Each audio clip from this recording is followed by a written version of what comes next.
Today, guys, we're going to be looking at trees and their energy transactions, which is a chapter in the designer's manual, but been more popularized in permaculture in the modern term as food forest or forest gardening. So we'll go through how trees work in nature, why they're interesting, and then we'll move through into how to design a food forest, is which a lot of people want to do in permaculture.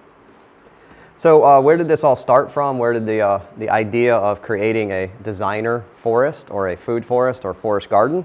Well, there was a gentleman named Robert J. Hart, and he was an Englishman. In the 1960s, he planted on his property over a 500-meter food forest prototype.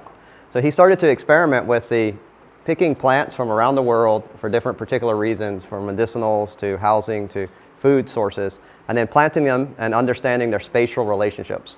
And in his book, he basically described there as a person accredited with explaining the first time that there's layers in a forest.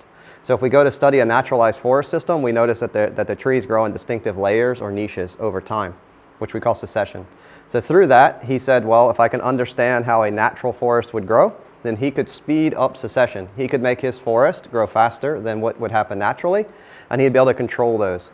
So Robert wanted to demonstrate a lifestyle that could help promote food for an impoverished world and for any areas of the world that had starvation growing. He didn't feel that with the modern advent that we can trade trees and seeds around the world, that any place should not have the ability to grow food. He also had a brother who had debilitating disease, and I believe he's in a wheelchair. So he also wanted to have the ability for his brother to be able to interact in this, say, more naturalized food setting. So these were his reasonings.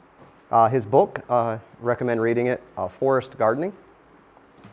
So Robert described the 7 dimensions, as he called it. Now we more so may say layers, but 7 dimensions of a food forest, or what he said is a natural forest setting. And he used this concept to reshape his existing small orchard. So when he started, he had more what we might call a traditional orchard. He only had 2 or 3 different types of trees. But by the end of 30 years of development, he had over 500 different species within his small orchard. It's been now modernized that people around the world can describe additional layers other than what he described. So 2 additional layers that are easy to identify that can be in a natural forest is an aquatic layer. There may be like a small pond or something like that, so we can add a water feature to our designers.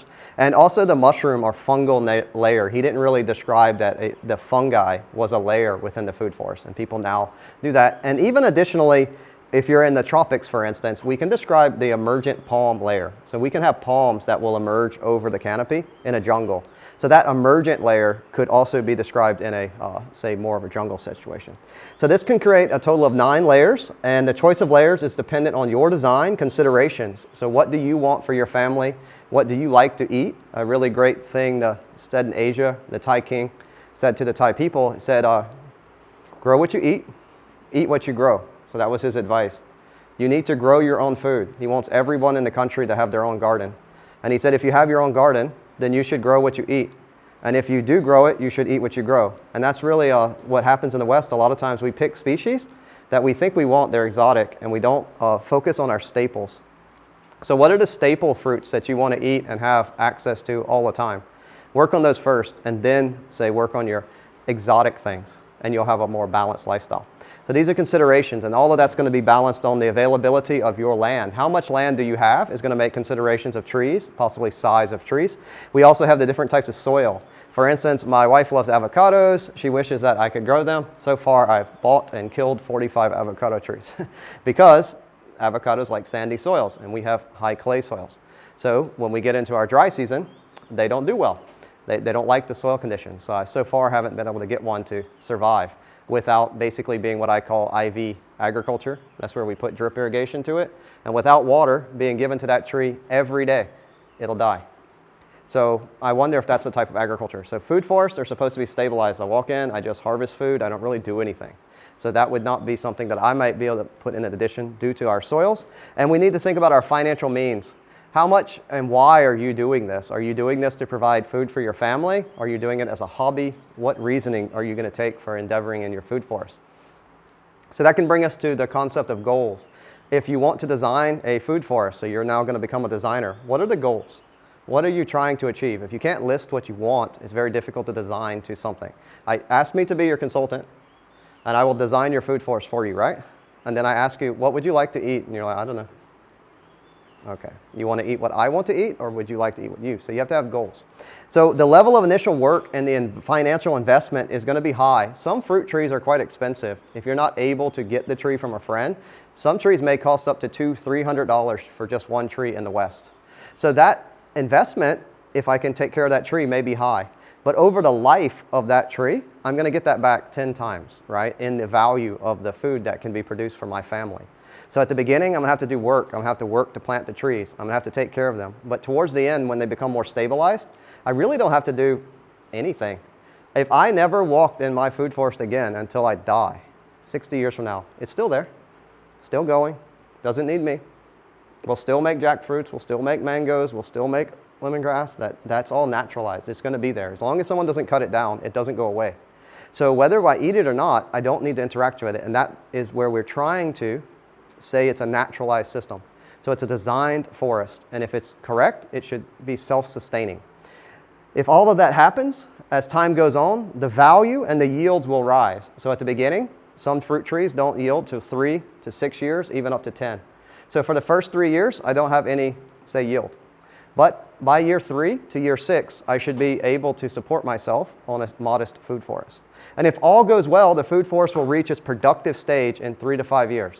So that answers a question of, during my setup of my farm, what am I going to do for those period of time while I'm waiting for my trees to yield? Many people think permaculture is cold turkey. I found permaculture, I need to quit my job. And now that I've just decided today that permaculture is going to help me quit my job, I'll be able to do all these things. Really? You must have had a very good job and saved your money so that now you have money to do those things, because it does cost money, right? But now, let's say I did decide that, okay, I'm going to go back to work. At least I know why I'm going to go back to work. I know when I found permaculture, I was working, I had a great job. I made lots of money, okay? Guys, I made well over $500,000 a year. I don't know where the money is. I spent that much too. And when I found permaculture, I didn't like working, but you know what I found? Now I knew why. I could work and I could save money and I could buy this place, right? I could provide for an education center. I could share things with people. And it made going to that job easier. And then when I had enough money, you know what I did? Quit. I don't need to work there anymore. I'm going to come do this, right? But I needed to have things and I needed to pay for things. So this gives us our phases in your plan. When I start my food forest, once I plant the trees, they don't need that much help from me. And it's going to take 3 to 5 years for that to happen, right? So during that time period, we can still go to work and we can still derive income to build other things like maybe my home or if I need to have a pond. So our food forest is a time period that takes time.